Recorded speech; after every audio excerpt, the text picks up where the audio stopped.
Welcome to lovely Bed-Stuy, Brooklyn. You can actually take a little peek over here. There's a Timothy Harney and there's a Project Winston 911 here in the background. So here's what's happened since we've last spoken. We got most of the suspension done. Something I've learned when you're doing a car project is that nothing goes according to plan. Well, we got most of the suspension done, but there are a couple missing components.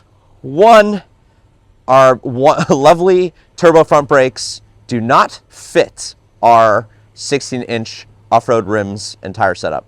So we had to put temporary roller wheels and rims on the car just so we can get it out. And just to keep on schedule, we had to get the car at least rolling. So the suspension is mostly together. It has not been aligned. The levels and height are off. So we'll get to that, but we needed to get it over to Tim's so we could start the body work. After the body work's done, we got to get it painted, and then we are going to then fix all the other problems with the suspension, installing the steering stabilizers and all that good stuff. So anyway, we're going to go in here, take a look at my car. I've barely seen it since went to Tim a few days ago, and he's been super busy. Pretty exciting to see the process of where it is right now. We'll show you some B-roll, but the car looks already a lot more muscular, a lot wider. Pretty excited about it. You can actually see these beautiful turbo brakes are going to have to go. Figure out another solution. Tim, you've already been pretty busy. Your hand? Why is your hand like this? I gave myself a boo-boo. Why does your hand look like a dirtier? Show me your hand. Thank you. Thanks. I had a boo-boo here. I smashed my finger. That's how I know I'm a man. So talk about the process of what you did with this. So we already see some spot welds here. Sure, yeah. So what we do, in order to put a body panel on, you kind of have to make sure that the lines are sitting correctly. We have these Porsche remanufactured parts that are they're really nice, that Doug supplied for us. Some nice 18-gauge steel. And they are designed to, I mean, this is the back of a car, but they're designed to sit on the body panel with a little bit of kind of like pressure and things like that. And so we put them on to the pre-existing body with these things called clecos. Clecos basically set in place where you're going to make a cut, and this basically dictates that, and with the combination of front bumper, dictates where this should sit. So we have kind of the front wheel centered nicely, and basically from there we just go and make some cuts and some welds. Yeah, you're gonna have to. The scary part is when you started cutting off the fender. That's how I know my resale value is questionable. Yeah. There's like $100,000 that has just disappeared into this car. It's either it's going to come out the other end more valuable, or to the scrapyard. 50-50 to see how well you do with this job. Yeah, and I'll be honest. I have received some angry messages that I'm ruining a perfectly good Carrera C4, but you only live once, so let's really just fuck one up. I gotta tell you, there's something very therapeutic about drilling into your perfectly good Porsche. Yes. Your perfect. Oh, my perfectly good Porsche. Yes, I hope it's therapeutic. Porsche, your Porsche. No. So, off camera, Tim and I were just talking about how much we love our moms. And there's nothing inappropriate about that. We just love our families, and that's what this is all about. Family, as they say in Fast and Furious. Okay, so we're moving on to the front. We have this, you may be able to see it here in the background.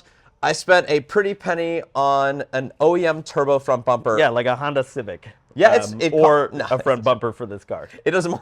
Yeah, it was either a Honda Civic or a front bumper. No, it wasn't that much, but it was a turbo front bumper that had never been used. It was still in the box from the early 90s. And Honda Civic. Yes, and I got a great deal, and it's sort of sacrilegious because we're gonna have to cut it up, probably for clearance. So probably have to cut half of it off so we maintain clearance, and then we're also trying to figure out a skid plate solution, which is pretty tricky to protect the undercomponents in the front of this car. So if we hit any big bumps, we don't just like, what is it? This is the heater core, is that you're saying? Yeah. I mean, maybe this is a great platform for this, is if you're you have a viewing audience of a bunch of Porsche people. Yeah. Maybe people's opinions on. I mean, I understand most Porsche people would not want us cutting into that. But that being said, aesthetics and purpose. This is that form versus function. We need great form here and great purpose. So we wanna kind of put this whole thing on a visual diet. Also, to serve a purpose, we need some ground clearance. So, I mean, maybe utilizing this and tying this into the belly pan of the trunk here somehow. I don't know. We haven't figured that out yet, but it's going to happen as I continue to destroy the resale value of, as I said, my beautiful accident-free 1990 C4.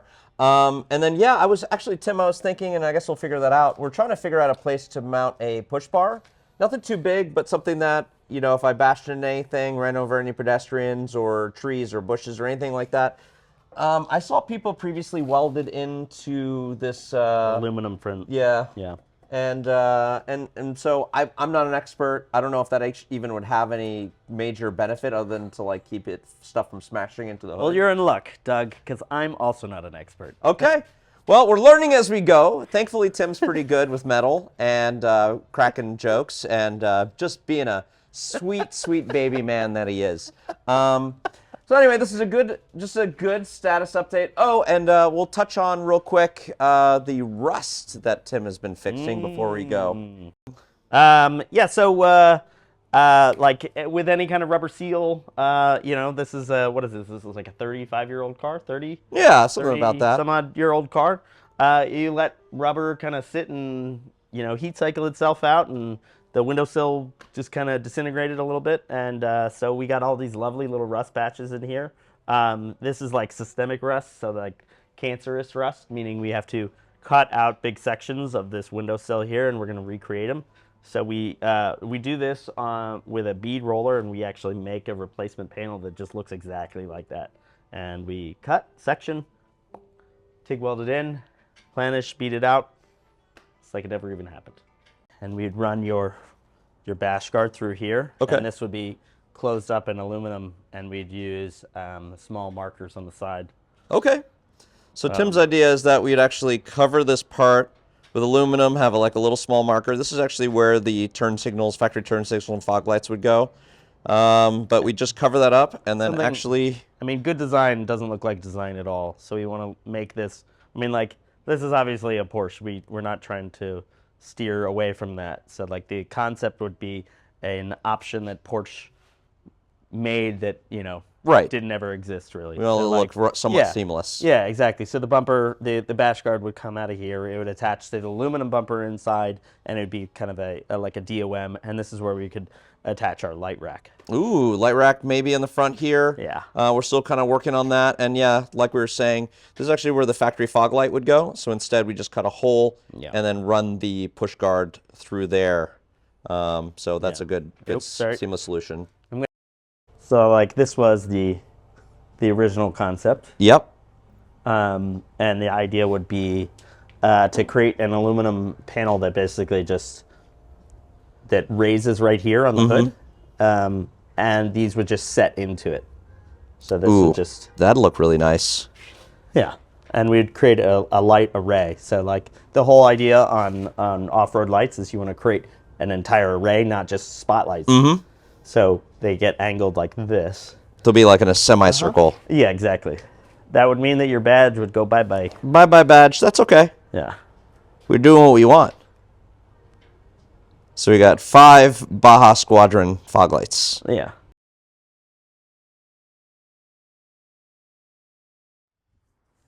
Okay guys, it's been a couple of weeks since I've last seen Project Winston. Tim's been working away on finishing the wide body kit, our custom-made rocker panels, our exciting rear tire mount, and some of the other little components and some rust spots.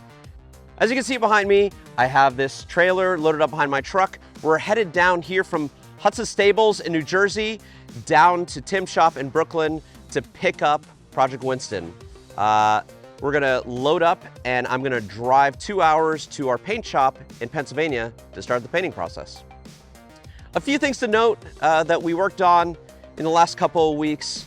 One, our rear tire mount is really exciting. We're making the final touches on that, but I don't think anybody else has made a shelf to mount a rear tire like we have on our car. It's gonna look amazing when it's all finished and mounted up on there. We had a major challenge fitting our Transformers fiberglass rear bumper. The fact of the matter is, when you choose fiberglass aftermarket parts, sometimes they just plain don't fit. It's an imprecise part, unlike an original factory plastic piece or metal part on a car. The truth is, it just wasn't fitting. So Tim and I had a discussion, and we're gonna fabricate a tough, high clearance metal rear bumper that we're just gonna have to drop off to the paint shop in a couple of weeks. Another major problem we have is we have the optimal 16-inch wheel and tire setup for a Safari 911. And unfortunately, they just don't fit on our front brake setup.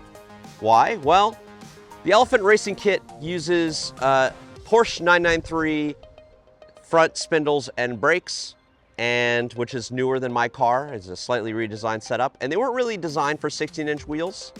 Now, a lot of Safari 911s you may have seen on the internet or around town, they're typically not 964s. They're older 930 generation Porsches, meaning 1980s versions.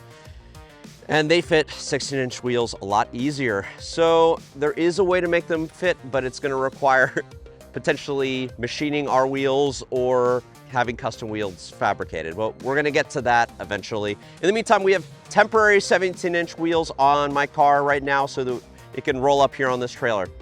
Another thing to note, Tim made custom rocker panels. They're high clearance rocker panels, and we bedline them because they're gonna get beat up. We opted to make something by hand because the turbo widebody kit rocker panels just hung a little low. They looked a little bulky, so we decided to make our own solution, and I'm super happy with how they turned out.